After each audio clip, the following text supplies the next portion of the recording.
हाँ तो विद्यार्थियों नमस्कार, स्वागत है आप सभी का इस बेहद ही ज़्यादा महत्वपूर्ण क्लास में। और आज की क्लास में अपन राजस्थान जीके के 50 महत्वपूर्ण प्रश्नों को हल करने वाले हैं, जिसमें से पहला प्रश्न अपन से पूछा है कि उत्तरी अरावली की सर्वोच्च चोटी है। बताइए उत्तरी अरावली की सर्वोच्च चोटी का नाम क्या है? खोह, गुरु शिखर, भरीच या फिर रघुनाथगढ़। तो देखिए उत्तरी अरावली की जो सर्वोच्च चोटी है ना, वह आपके रघुनाथगढ़। कौन सी है? रघुनाथगढ़, बिल्कुल। और इसकी ऊंचाई है 1055 मीटर। कितनी है? तो 1055 मीटर। ऑप्शन डी जो है ये अपने पहले प्रश्न का सही उत्तर होगा। अगला प्रश्न अपन से पूछा है कि निम्नलिखित में से कौन कर्क रेखा के दक्षिण में स्थित है? बताइए कौन सा स्थान है जो कर्क रेखा के दक्षिण में स्थित है? छोटी सादड़ी, मानगढ़, कुशलगढ़ या फिर कोटड़ा। तो देखिए कर्क रेखा के दक्षिण में स्थित है आपके कुशलगढ़। कौन सा स्थान स्थित है? तो कुशलगढ़ स्थित है। ऑप्शन सी जो है ये अपने इस प्रश्न का सही उत्तर हो जाएगा। और अगला प्रश्न पूछा है आपसे कि निम्नलिखित में से ग्रीन फायर, जिसे हरी अग्नि भी कहते हैं, किस खनिज को कहा जाता है? बताइए ग्रीन फायर के नाम से किसे जाना जाता है? तांबड़ा, पन्ना, हीरा या फिर अकीक। तो देखिए ग्रीन फायर के नाम से जानते हैं अपन पन्ना को। किसको जानते हैं? पन्ना, बिल्कुल। ऑप्शन बी जो है ये अपने इस प्रश्न का एकदम सही उत्तर होगा।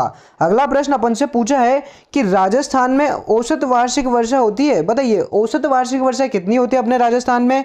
50 सेमी, 51.57 सेमी, 57.51 सेमी या फिर 125 सेमी। तो देखिए राजस्थान की जो औसत वार्षिक वर्षा है ना, वह आपके 57.51 सेमी। ठीक है, ऑप्शन सी जो है ये अपने इस प्रश्न का सही उत्तर है। अगला प्रश्न अपन से पूछा है कि निम्नलिखित में से जेत सागर झील किस जिले में स्थित है? बताइए जेत सागर झील जो है वो कहाँ स्थित है? धौलपुर, यहाँ पर धौलपुर है भाई, धौलपुर में, बूंदी में, प्रतापगढ़ में या फिर झुंझुनू में। तो देखिए जो जेत सागर झील है ना, ये स्थित है अपने बूंदी में। कहाँ पर है? बूंदी, बिल्कुल। ऑप्शन बी जो है ये अपने इस प्रश्न का सही उत्तर है। और दोस्तों अगर अभी तक चैनल को सब्सक्राइब नहीं किया है तो एक बार चैनल को सब्सक्राइब कर लो और क्लास को आपके दोस्तों तक शेयर कर दो।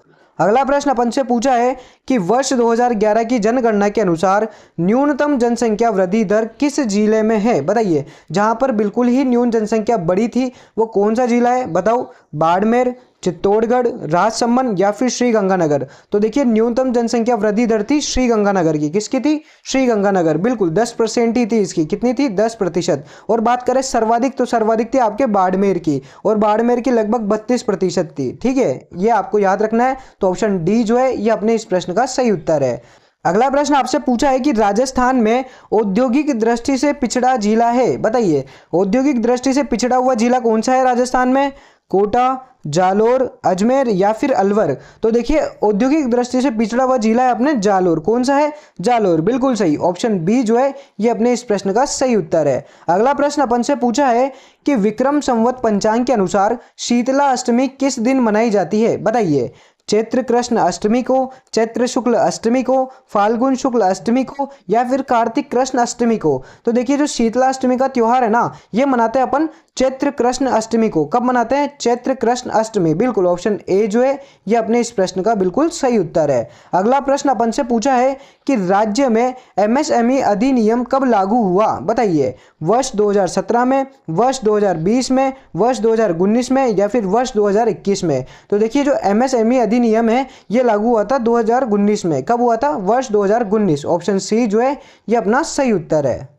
और अगला प्रश्न आपसे पूछा है कि रेह, ऊसर, कल्लर, पोपेन ये किस मृदा के अन्य नाम है? बताइए रेतीली बलुई मृदा के, लाल पीली मृदा के, क्षारीय मृदा के या फिर भूरी दोमट मृदा के। तो देखिए रेह, ऊसर, कल्लर और जो पोपेन है ये आपके क्षारीय मृदा के अन्य नाम है। कौन सी मृदा के अन्य नाम है? क्षारीय मृदा के, बिल्कुल। ऑप्शन सी जो है ये अपने इस प्रश्न का सही उत्तर है। और अगला प्रश्न अपन से पूछा है कि जनगणना 2011 के अनुसार क्रमशः भारत एवं राजस्थान की नगरीय जनसंख्या का प्रतिशत क्या है? पहले आपसे भारत का पूछा है, फिर आपको राजस्थान की नगरीय जनसंख्या का प्रतिशत बताना है। ठीक है, तो बताओ 24.87 एवं 31.15, 34.15% एवं 24.87%, 21.87% एवं 34.15% या फिर 31.15% एवं 24.87%। तो देखिए भारत और राजस्थान की जो नगरीय जनसंख्या का प्रतिशत है ना, वह आपके 31.15% एवं 24.87%। यानी कि भारत की नगरीय जनसंख्या का प्रतिशत है 31.15% और राजस्थान की नगरीय जनसंख्या का प्रतिशत है 24.87%। ठीक है, तो ऑप्शन डी जो है ये अपने इस प्रश्न का सही उत्तर है।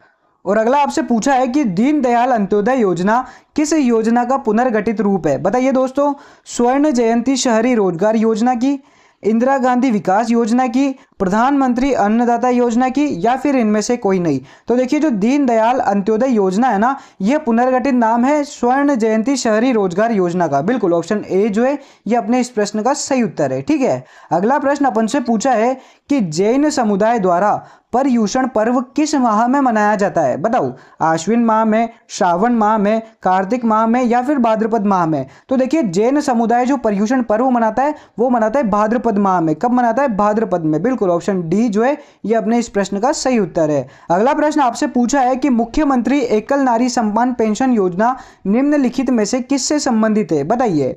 विधवा, तलाकशुदा और परित्यक्ता महिलाओं को पेंशन से, 55 वर्ष से अधिक आयु की प्रत्येक महिला के लिए, या फिर अनुसूचित जाति एवं जनजाति की विधवा महिलाओं के लिए, या फिर उपयुक्त सभी के लिए? तो देखिए मुख्यमंत्री एकल नारी सम्मान पेंशन योजना जो है ये संबंधित है आपके विधवा, तलाकशुदा और परित्यक्ता महिलाओं को पेंशन देने से। ठीक है, तो ऑप्शन ए जो है ये अपने इस प्रश्न का सही उत्तर है। अगला प्रश्न अपन से पूछा है कि निम्नलिखित में से राज्य के किन जिलों में बायोफ्यूल संयंत्र स्थापित किए गए हैं? बताइए, जो बायोफ्यूल संयंत्र है वो कौन कौन से जिले में है? बताओ।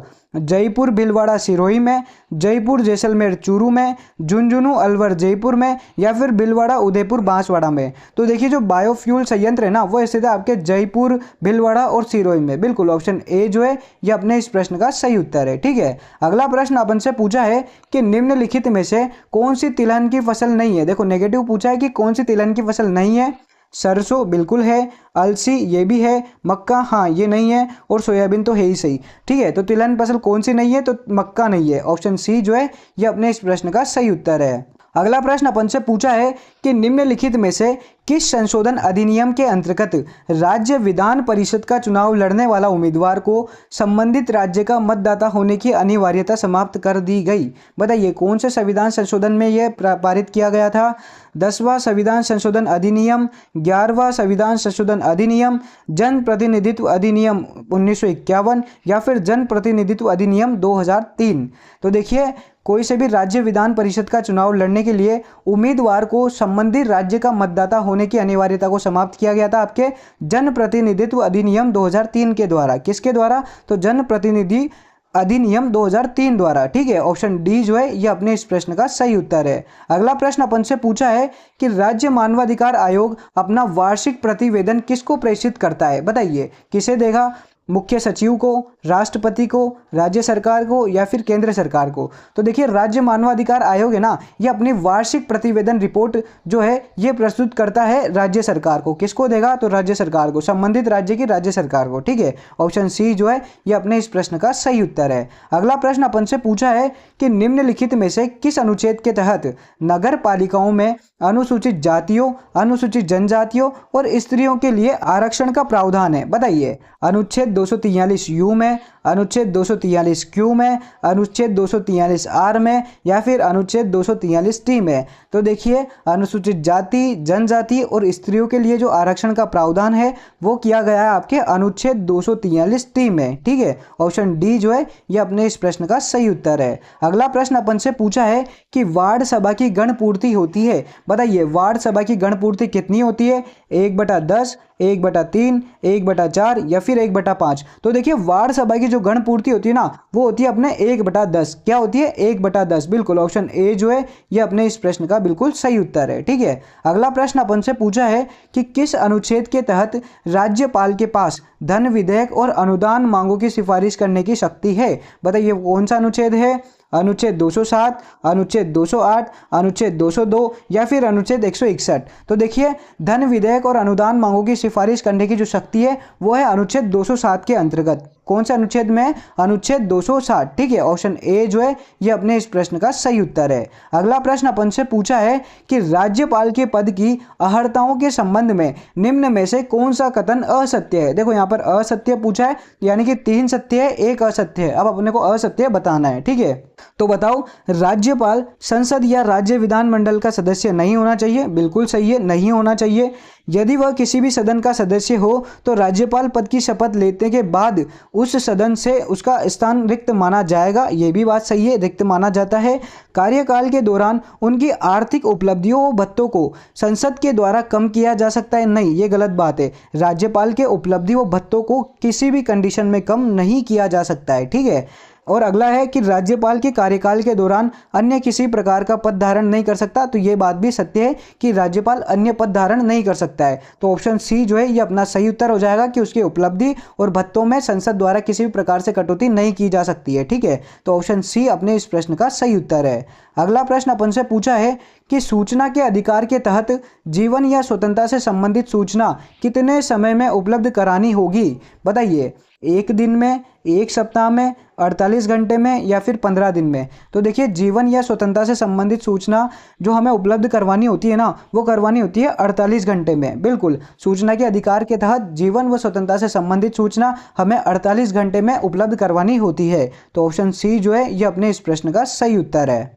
अगला प्रश्न अपन से पूछा है कि राज्य महिला नीति कब जारी की गई? बताइए, 8 मार्च 2000 को, 10 दिसंबर 2005 को, 15 मई 1999 को या फिर 15 मई 2000 को? तो देखिए, राज्य में महिला नीति जारी की गई थी 8 मार्च 2000 को। बिल्कुल, महिला दिवस के उपलक्ष्य में वर्ष 2000 में राज्य महिला नीति जारी की गई थी, ठीक है। ऑप्शन ए जो है ये अपना सही उत्तर है। अगला प्रश्न अपन से पूछा है कि राज्य के वर्तमान राज्यपाल कौन है? बताइए, वर्तमान में राज्यपाल कौन है आपके? वसुंधरा राजे, कलराज मिश्र, आनंदीबेन पटेल या फिर श्री हरिभाऊ कृष्णराव बागड़े? तो देखिए, राजस्थान के वर्तमान राज्यपाल जो है ना, वह आपके श्री हरिभाऊ कृष्णराव बागड़े। बिल्कुल, ऑप्शन डी जो है यह आपके इस प्रश्न का सही उत्तर है। अगला प्रश्न आपसे पूछा है दोस्तों कि उड़ना राजकुमार नाम से राजपुताने में किसे जाना जाता था? बताइए, पृथ्वीराज को, अखिराज देवड़ा प्रथम को, सुल्तान देवड़ा को या फिर सहसमल को? तो देखिए, उड़ना राजकुमार के नाम से अपन जानते हैं पृथ्वीराज को। किसको जानते हैं? पृथ्वीराज। बिल्कुल, जो राणा सांगा के भाई थे उन्हें ही उड़ना राजकुमार के नाम से जाना जाता है, ठीक है। तो ऑप्शन ए जो है ये अपना सही उत्तर है। अगला प्रश्न आपसे पूछा है कि हुर्डा सम्मेलन की अध्यक्षता किसने की थी? बताइए, जो हुर्डा सम्मेलन हुआ था 1734 में, उसकी अध्यक्षता किसने करी थी? संग्राम सिंह द्वितीय ने, जगत सिंह द्वितीय ने, महाराणा अरी सिंह ने या फिर महाराणा भीम सिंह ने? तो हुर्डा सम्मेलन की अध्यक्षता करी थी आपके जगत सिंह द्वितीय ने। बिल्कुल, जो 17 जुलाई 1734 को हुआ था उसकी अध्यक्षता जगत सिंह द्वितीय ने करी थी, ठीक है। ऑप्शन बी जो है ये अपने इस प्रश्न का सही उत्तर है। अगला प्रश्न आपसे पूछा है कि राजस्थान के एकीकरण के प्रथम चरण में किसे उपराज प्रमुख बनाया था? बताइए, प्रथम एकीकरण के प्रथम चरण का उपराज प्रमुख आपसे पूछा है, तो बताओ कौन था? भीम सिंह, लक्ष्मण सिंह, गोपीलाल यादव या फिर गणेश पाल वासुदेव सिंह? तो देखिए, इस प्रश्न का सही उत्तर है ऑप्शन डी, गणेश पाल वासुदेव सिंह को एकीकरण के प्रथम चरण का उपराज प्रमुख बनाया गया था। और बात करें राज प्रमुख की, तो राज प्रमुख बनाया गया था इस टाइम पे उदयभान सिंह धौलपुर को, ठीक है। ऑप्शन डी जो है ये अपने इस प्रश्न का सही उत्तर है। अगला प्रश्न आपसे पूछा है कि किस समाचार पत्र का मूल उद्घोष जयपुर जयपुरियों के लिए था? बताइए, जो जयपुर जयपुरियों के लिए उद्घोष है ये कौन से समाचार पत्र का था? राजस्थान टाइम्स का, जयपुर समाचार पत्र का, राजस्थान केसरी का या फिर उपयुक्त में से कोई नहीं? तो देखिए, जयपुर जयपुरियों के लिए यह उद्घोष था आपके राजस्थान टाइम्स का। किसका था? राजस्थान टाइम्स का, बिल्कुल। और बात करें राजस्थान टाइम्स की, तो इसकी स्थापना जो करी थी वो करी थी वासुदेव शर्मा ने 1946 में, ठीक है। ऑप्शन ए जो है ये आपके इस प्रश्न का सही उत्तर है। अगला प्रश्न आपसे पूछा है कि कालीबंगा से किस काल के अवशेष प्राप्त हुए हैं? बताइए, पूर्व हड़प्पा कालीन, उत्तर हड़प्पा कालीन या फिर उपयुक्त सभी? तो देखिए, जो कालीबंगा सभ्यता है ना, वहाँ से हमें पूर्व हड़प्पा कालीन अवशेष मिले हैं, हड़प्पा कालीन मिले हैं और उत्तर हड़प्पा कालीन भी मिले हैं, यानी कि तीनों के अवशेष मिले हैं। तो उपयुक्त सभी हमारा सही उत्तर हो जाएगा। ऑप्शन डी जो है ये अपना सही उत्तर है। अगला प्रश्न अपन से पूछा है कि तात्या टोपे कहाँ के एक क्रांतिकारी नेता थे? बताइए, कोटा के, इलाहाबाद के, ग्वालियर के या फिर मेरठ के? तो देखिए, जो तात्या टोपे है ये आपके ग्वालियर के क्रांतिकारी नेता थे। कहाँ के थे? ग्वालियर के। बिल्कुल, ऑप्शन सी जो है ये अपने इस प्रश्न का सही उत्तर है। अगला प्रश्न आपसे पूछा है कि किस हत्याकांड को गांधी जी ने दोहरी डायरशाही की संज्ञा दी? बताइए, कौन सा हत्याकांड था? नीमड़ा हत्याकांड, नीमूचना हत्याकांड, गोविंदपुरा हत्याकांड या फिर डाबरा हत्याकांड? तो देखिए, गांधी जी ने जिसे दोहरी डायरशाही की संज्ञा दी ना, वो था आपके नीमूचना हत्याकांड। और बात करें नीमूचना हत्याकांड की, तो ये कहाँ हुआ था? ये हुआ था आपके अलवर में 14 मई 1925 को। ठीक है, ऑप्शन बी जो है ये अपने इस प्रश्न का सही उत्तर है। अगला प्रश्न आपसे पूछा है कि जेंटलमैन एग्रीमेंट कब हुआ था, बताइए जेंटलमैन एग्रीमेंट कब हुआ, वर्ष 1940 में, वर्ष 1942 में, वर्ष 1941 में या फिर वर्ष 1931 में। तो आपको पता है कि जेंटलमैन एग्रीमेंट जो हुआ था वह वर्ष 1942 में हुआ था और ये हुआ था जयपुर के मिर्जा इस्माइल व प्रजामंडल के प्रमुख नेता हीरालाल शास्त्री के बीच। ठीक है, और ये हुआ था सितंबर 1942 में। तो ऑप्शन बी जो है ये अपने इस प्रश्न का सही उत्तर है। अगला प्रश्न आपसे पूछा है कि मेवाड़ के सिसोदिया वंश की कुल देवी है, बताइए मेवाड़ सिसोदिया वंश की कुल देवी का नाम क्या है, घेवर माता, चौथ माता, बाण माता या फिर भंवर माता। तो मेवाड़ के सिसोदियाओं की कुल देवी जो है वो है बाण माता। कौन सी है दोस्तों, तो बाण माता। ऑप्शन सी जो है ये अपना सही उत्तर है। और अगला प्रश्न अपन से पूछा है कि आजम प्रिंट के लिए प्रसिद्ध स्थान है, यानी कि साफ पूछ रहा है कि आजम प्रिंट कहाँ की प्रसिद्ध है, बगरू की, बस्सी की, आकोला की या फिर सालावास की। तो बिल्कुल आपको पता ही है कि आजम प्रिंट जो है ये आकोला चित्तौड़ की प्रसिद्ध है। ठीक है, ऑप्शन सी जो है ये अपना सही उत्तर है। अगला प्रश्न अपन से पूछा है कि सन्यासियों का सुल्तान किसे कहा गया है, बताइए निम्न 4 ऑप्शंस में से सन्यासियों का सुल्तान किसे कहते हैं, कबीर शाह को, संत हमीमुद्दीन नागौरी को, ख्वाजा फखरुद्दीन को या फिर संत अब्दुल्ला पीर को। तो बिल्कुल आसान सा प्रश्न है, जो सन्यासियों का सुल्तान है ये कहते हैं अपन संत हमीमुद्दीन नागौरी को। बिल्कुल ऑप्शन बी जो है ये आपके इस प्रश्न का सही उत्तर है। अगला प्रश्न अपन से पूछा है कि बादल विलास और उदय विलास महल किस झील के किनारे स्थित है, बताइए पिछोला झील के किनारे, आना सागर झील के किनारे, गेप सागर झील के किनारे या मोती सागर झील के किनारे। तो देखिए जो बादल विलास और उदय विलास महल है ना ये स्थित है आपके गेप सागर झील के किनारे। बिल्कुल, जो गेप सागर आपके डूंगरपुर में स्थित है वहीं पर बादल विलास और उदय विलास महल स्थित है। तो ऑप्शन सी जो है ये आपके इस प्रश्न का सही उत्तर है। अगला प्रश्न आपसे पूछा है कि निम्नलिखित में से कौन सा वस्त्र जो गुर्जर जाति में सर्वाधिक प्रचलित है, यानी कि साफ पूछ रहा है गुर्जर जाति में सर्वाधिक प्रचलित वस्त्र कौन सा है, ब्रीचेस, आतमसुख, चोगा या फिर अंगरखी। तो देखिए गुर्जर जाति में सर्वाधिक प्रचलित वस्त्र है ना उसका नाम है आपके अंगरखी। क्या है, अंगरखी। बिल्कुल ऑप्शन डी जो है ये आपके इस प्रश्न का सही उत्तर है। अगला प्रश्न आपसे पूछा है कि पंजीरी राजस्थान में किस त्योहार पर प्रसाद के रूप में बांटी जाती है, बताइए दीपावली पर, होली पर, आखा तीज पर या फिर कृष्ण जन्माष्टमी पर। तो देखिए पंजीरी अपन जिस त्योहार पर बांटते हैं ना उस त्योहार का नाम है कृष्ण जन्माष्टमी। बिल्कुल भगवान श्री कृष्ण के जन्म के रूप में अपन अगले दिन कृष्ण जन्माष्टमी के अगले दिन पंजीरी का वितरण करते हैं। ठीक है, तो ऑप्शन डी जो है ये अपने इस प्रश्न का सही उत्तर है। अगला प्रश्न आपसे पूछा है कि तालबंदी गायकी राजस्थान के किस क्षेत्र की लोक गायन परंपरा है, बताइए उत्तरी क्षेत्र की, पूर्वी क्षेत्र की, पश्चिमी क्षेत्र की या फिर दक्षिणी क्षेत्र की। तो देखिए तालबंदी गायकी जो है ना ये आपके पूर्वी क्षेत्र की लोक गायन परंपरा है। बिल्कुल ऑप्शन बी जो है ये अपने इस प्रश्न का सही उत्तर है। अगला प्रश्न आपसे पूछा है कि राजस्थान संगीत संस्थान स्थित है, यानी कि जो राजस्थान संगीत संस्थान है ना वो कहाँ पर स्थित है, जयपुर में, कोटा में, बूंदी में या फिर दौसा में। तो राजस्थान संगीत संस्थान स्थित है जयपुर में। बिल्कुल, और दोस्तों इसकी स्थापना हुई थी 1950 में। कब हुई थी, 1950 में। जो ऑप्शन ए जो है ये अपने इस प्रश्न का सही उत्तर है। अगला और आज की क्लास का अंतिम प्रश्न आपसे पूछा है दोस्तों कि गरासिया समुदाय का सबसे बड़ा मेला है, बताइए निम्न 4 ऑप्शंस में से गरासिया समुदाय का सबसे बड़ा मेला कौन सा है, मनखारो मेला, कपिल मुनि का मेला, सीताबाड़ी का मेला या फिर केसरियानाथ का मेला। तो देखिए गरासिया समुदाय का जो सबसे बड़ा मेला है ना वह आपके मनखारो मेला। बिल्कुल ऑप्शन ए जो है ये अपने इस प्रश्न का सही उत्तर है। जो मनखारो मेला है ये गरासिया समुदाय का सबसे बड़ा मेला है। और दोस्तों इस मेले में गरासिया समुदाय में प्रेम विवाह का प्रचलन है, यानी कि अपने जीवन साथी को चुनने की परंपरा है। ठीक है, तो ऑप्शन ए अपने इस प्रश्न का सही उत्तर हो जाएगा। तो दोस्तों ये थे आपके राजस्थान जीके के 50 बेहद ज़्यादा महत्वपूर्ण प्रश्न। आशा करता हूँ कि आपकी तैयारी में काफ़ी मददगार साबित होंगे। और दोस्तों अगर अभी तक आपने चैनल को सब्सक्राइब नहीं किया है तो एक बार चैनल को सब्सक्राइब कर दो, क्लास को आपके दोस्तों तक शेयर कर दो।